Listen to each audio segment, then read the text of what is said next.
ओम शांति। यह मातेश्वरी जी की मुरली 24 अप्रैल 1965। इस दुख की दुनिया में कोई भी तमन्ना नहीं रखनी। सुख की दुनिया में चलने के लिए अपने संस्कार दुटाई बनाने। इस दिन का गीत था, किसने हमको अपना बना के मुस्कुराना सिखा दिया।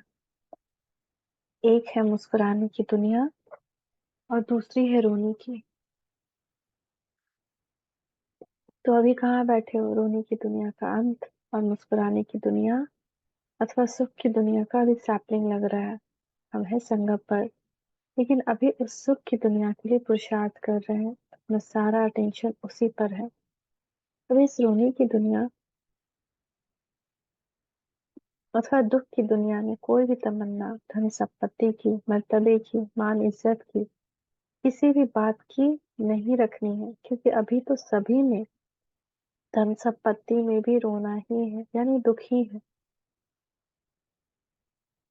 इस दुनिया की कोई भी प्राप्ति जिसको प्राप्ति गिनी जाए, उसमें अभी कोई सुख रहा नहीं है। इसलिए बाप कहते हैं कि जो मैं मुस्कुराने की अर्थात सदा सुख की दुनिया बना रहा हूँ, उसमें चलने के लिए अपने संस्कार भी ऐसे बनाओ। देखो, चित्रकार भी देवताओं के चेहरे बड़े अच्छे मुस्कुराहट वाले बनाते हैं।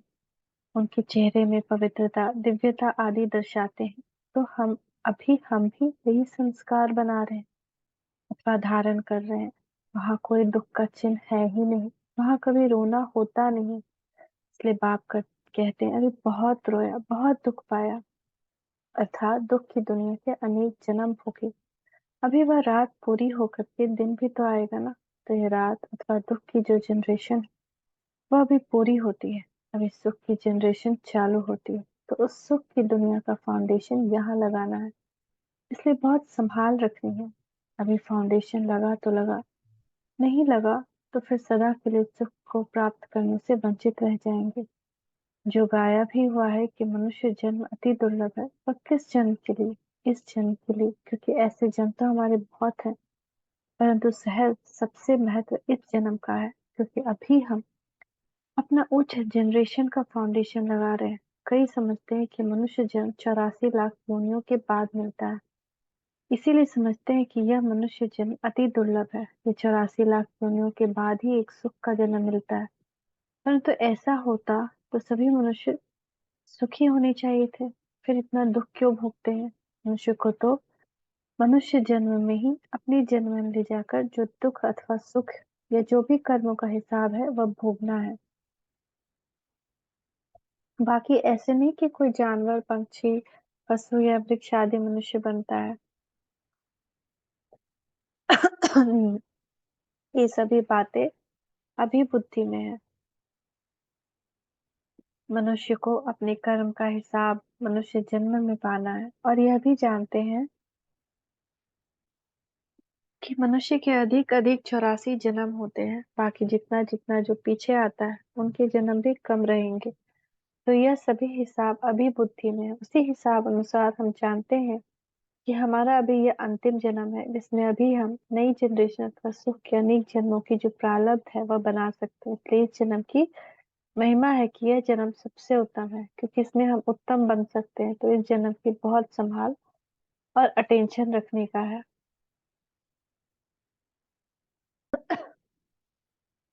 यही टाइम है जबकि परमात्मा आ करके हम सबको ऊंच बनाने के लिए बल दे रहे हैं। तो अभी जब उसे बल मिल रहा है तो लेना ही है। ऐसे नहीं इस जन्म में हम आप ही ऊंच बन जाएंगे, नहीं, बनाने वाला जब आया है तो उनसे अपने को बनना है। कैसे बनना है? उनके फरमान अथवा उनकी जो आज्ञा व मत मिल रही उसको लेकर के। अभी उसकी मत व डायरेक्शन क्या है, वो तो अच्छी तरह से बुद्धि में है ना। बी होली एंड बी योगी, मुझे याद करो और पवित्र रहो।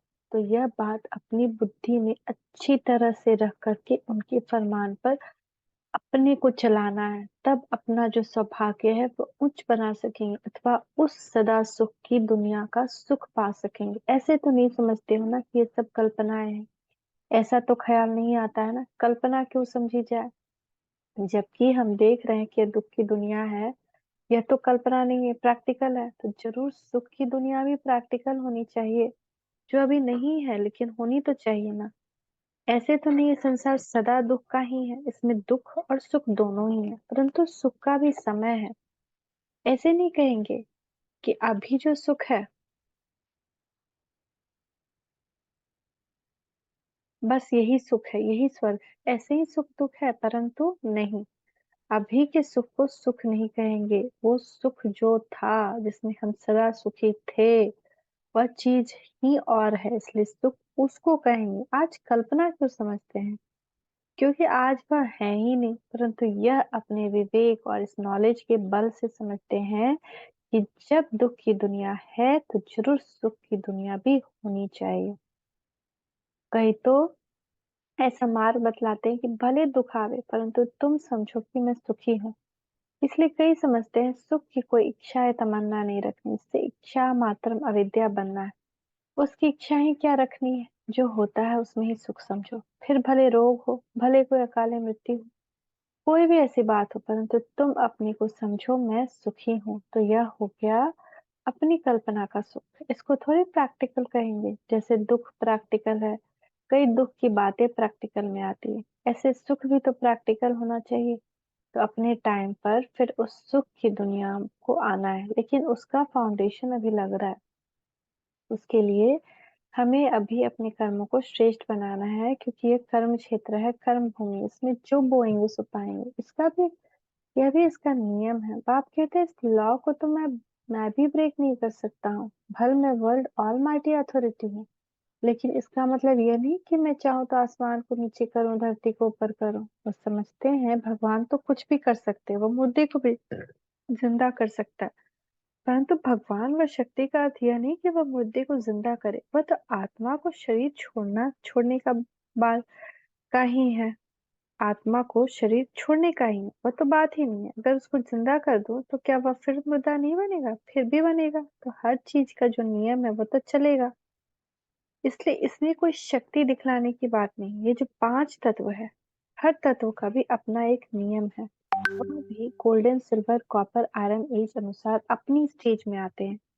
यह अर्थक्वेक होता है, फ्लड होता है, तूफान होता है, ये सभी होता है। यह भी अभी डिसऑर्डर में तमो प्रधान हो गए, हर चीज में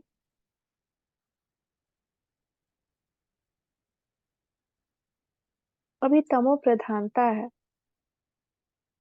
तो यह सभी राज बाप ही समझाते हैं कि अभी हर चीज बिगड़ चुकी है। अभी मैं आया हूँ तो हर चीज को सुधारता हूँ।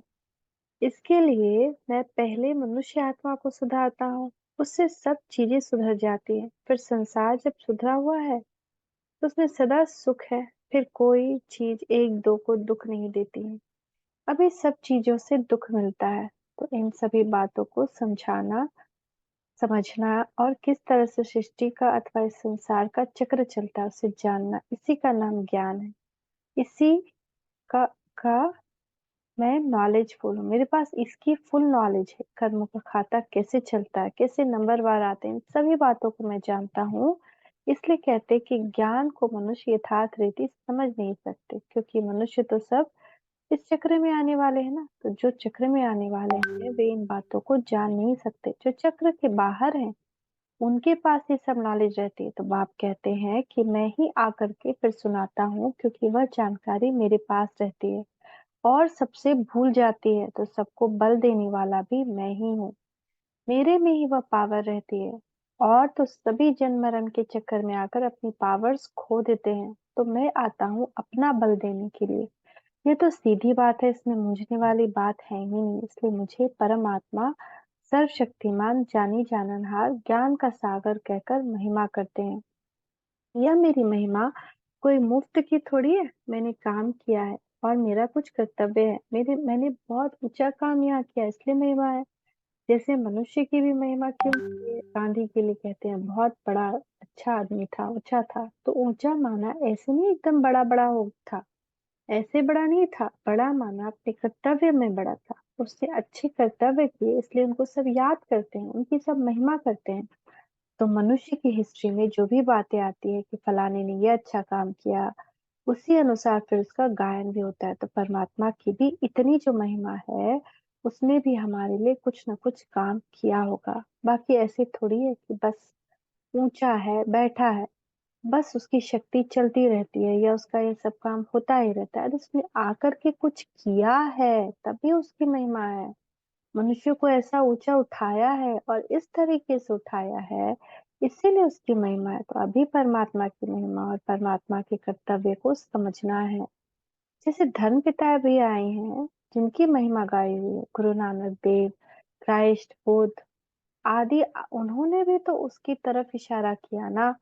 तो ये सब बातें साफ है कि जिसको समझ करके पुरुषार्थ करना है और बाप जो फरमान करते कि मुझे याद करो, अपने कर्मों को अच्छा पवित्र रखो, तो उसी से तुम्हारा ये जो हेवन का अधिकार है वो तुमको प्राप्त होगा। तुम वैसे भी कर्म तो करते हो, परंतु वह कर्म तुम्हारे रॉन्ग होते जाते हैं, उसी से तुम्हारा दुख बढ़ता जाता है। इसलिए बाप कहते हैं अभी समझ से करो, मैं जो समझ देता हूँ उसको ले करके अच्छी तरह से करो, मेरे डायरेक्शन पर रहो, मेरी मत पर चलो, तो फिर तुम्हारे जो एक्शंस हैं वह राइट रहेंगे और उसके आधार से तुम सुखी रहेंगे।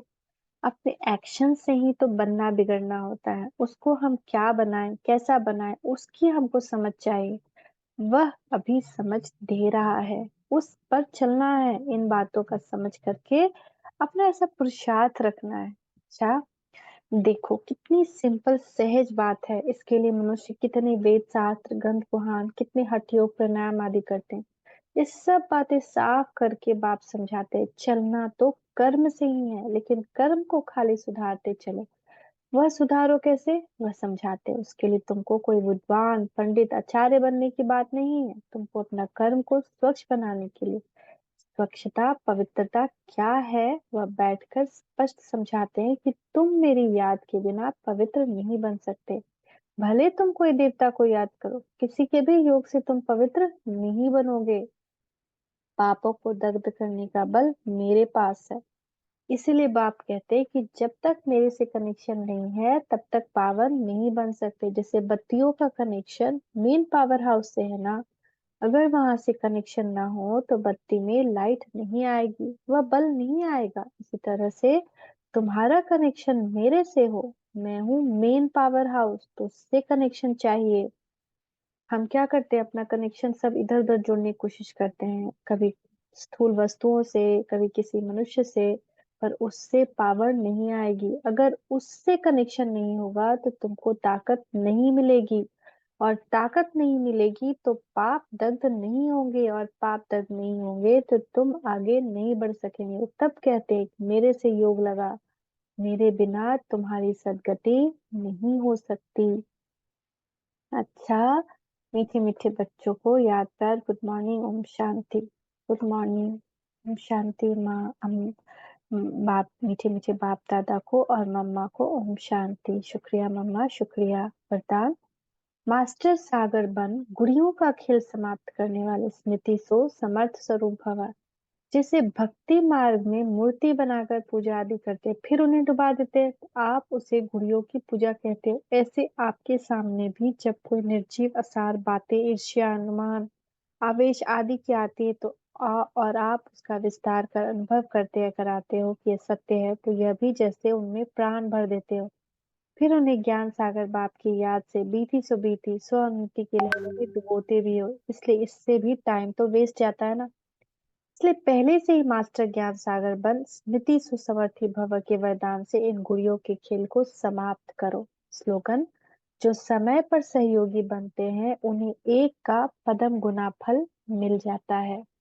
ओम शांति, ओम शांति, ओम शांति।